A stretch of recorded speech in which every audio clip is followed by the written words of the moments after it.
So, yung mga ka-workshop, isang magandang gabi sa inyo lahat. Nagbabalik na naman tayo na magbibigay tayo ng tutorial about sa tie switch. So, eto, na-explain na natin yung bawat connection nito. Pero dahil sa mayroon isang katanungan kung paano i-install to sa Honda Click version 3, so, i-explain natin sa inyo yung wiring niya. Wiring installation nito para sa atin Honda Click version 3.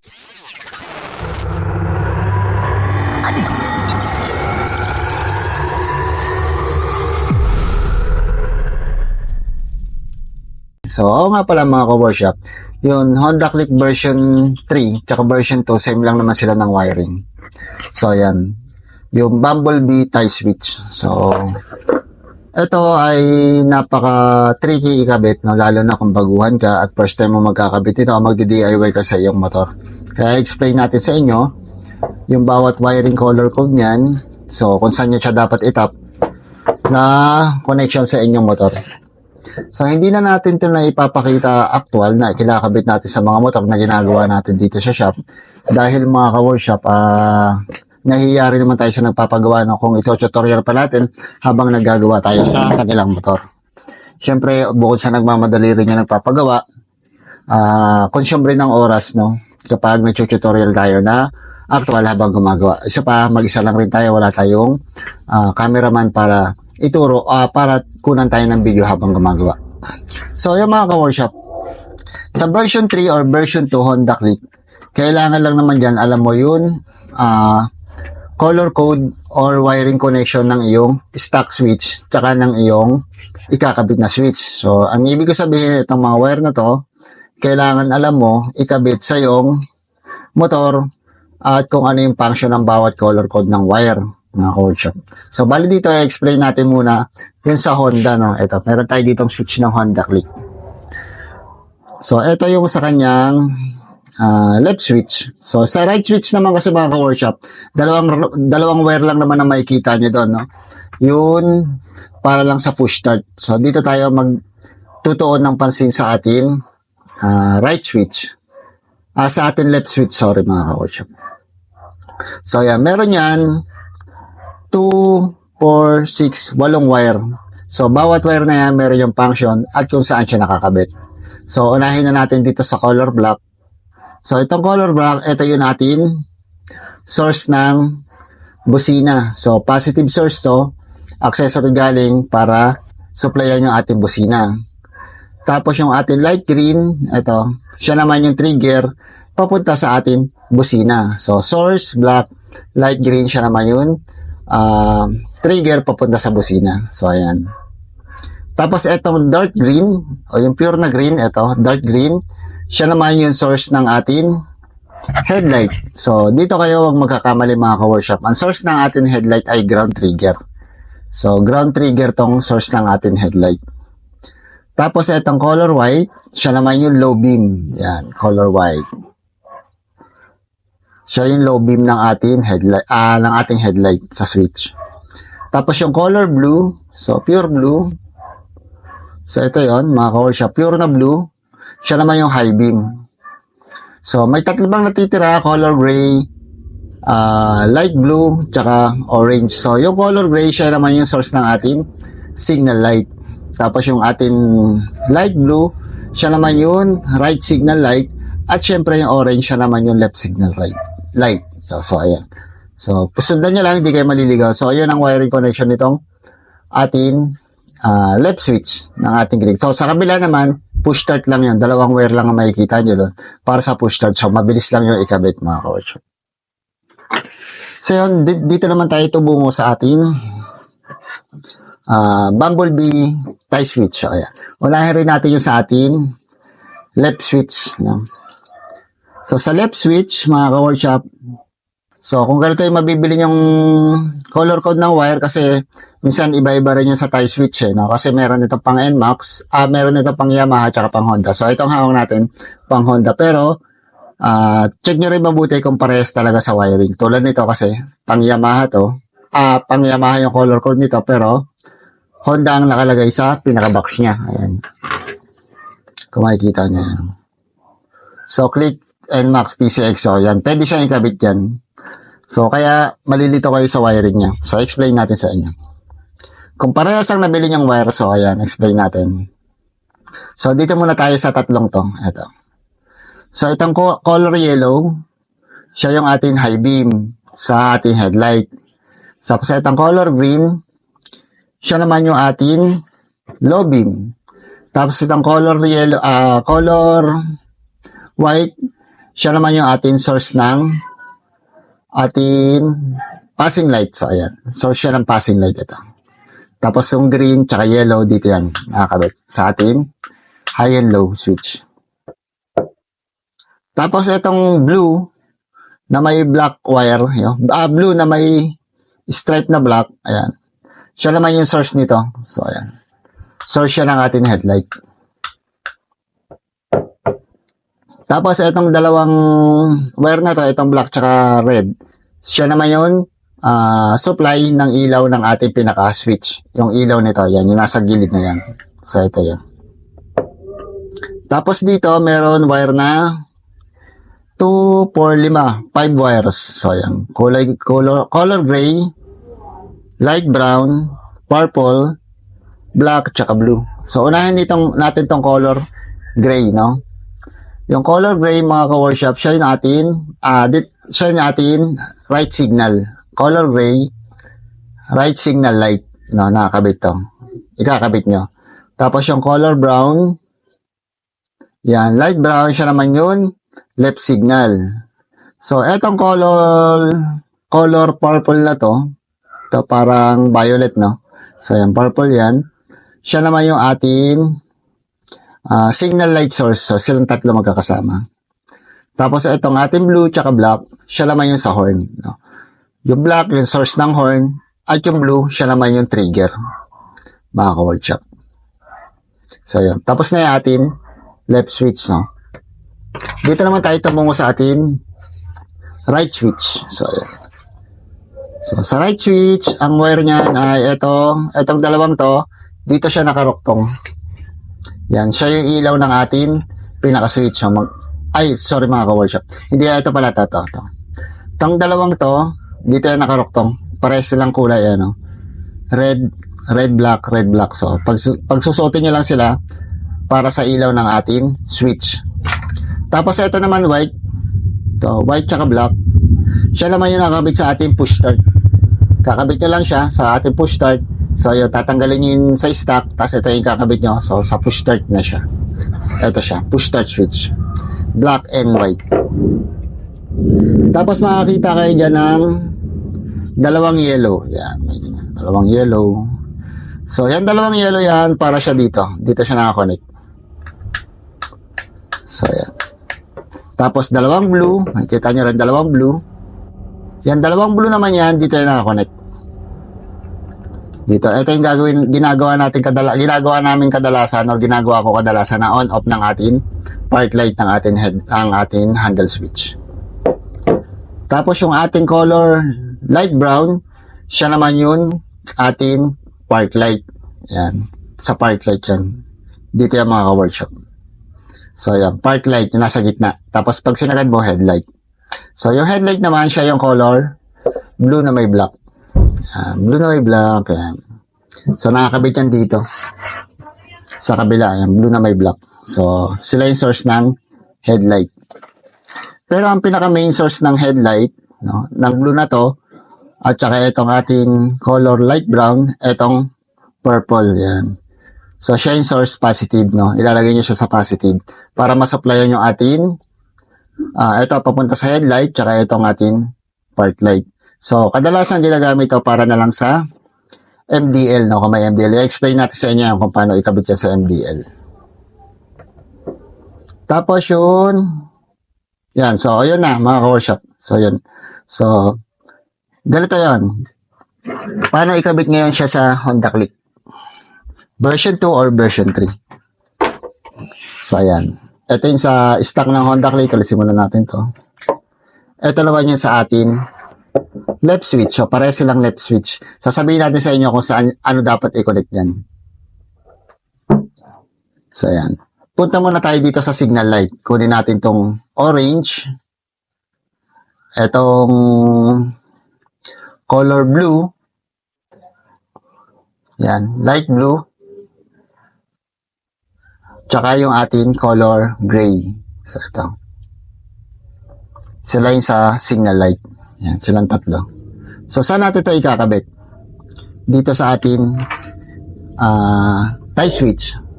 So, hahanapin naman natin dyan yung kulay ng purple,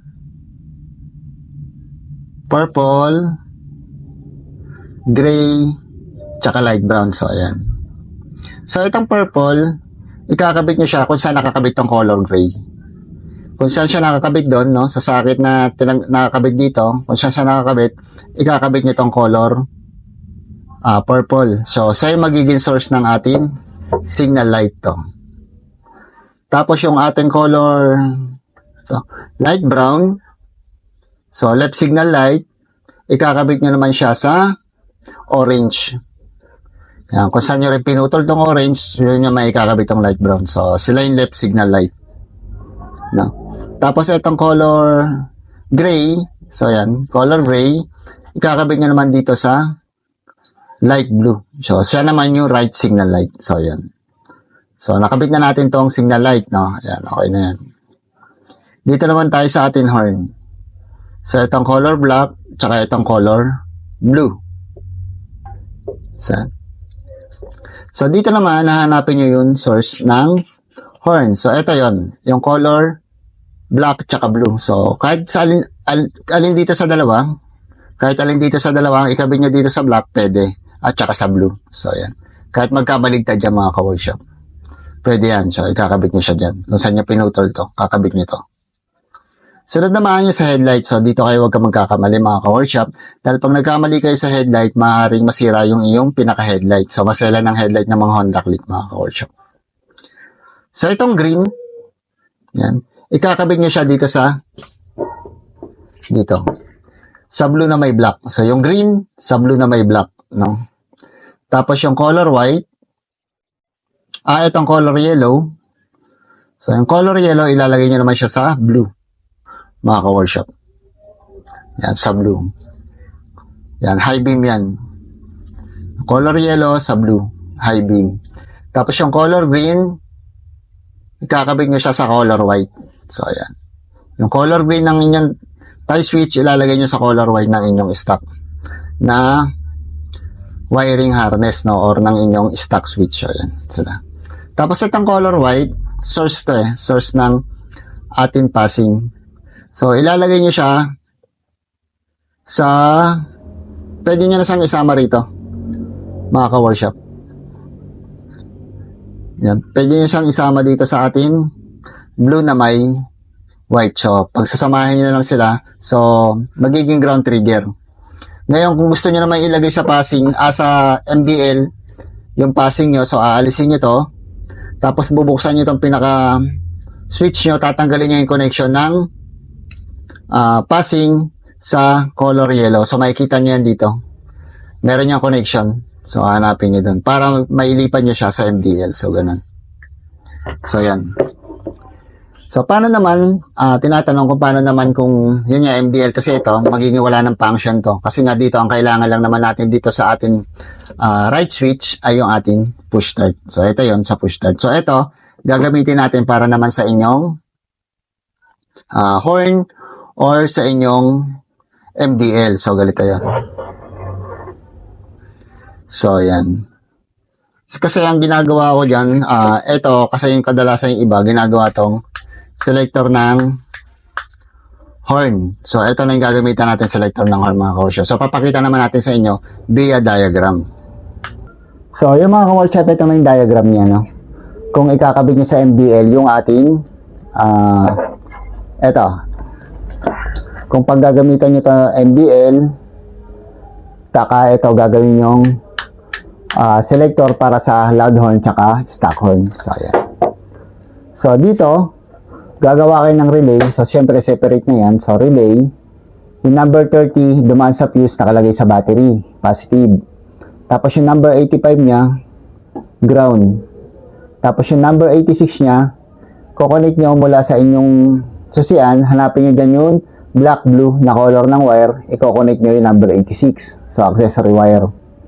Tapos yung number 87, yan. Number 87 output, papunta siya dito sa switch nyo. Dito. So, ilalagay nyo siya dito sa color purple. Yan.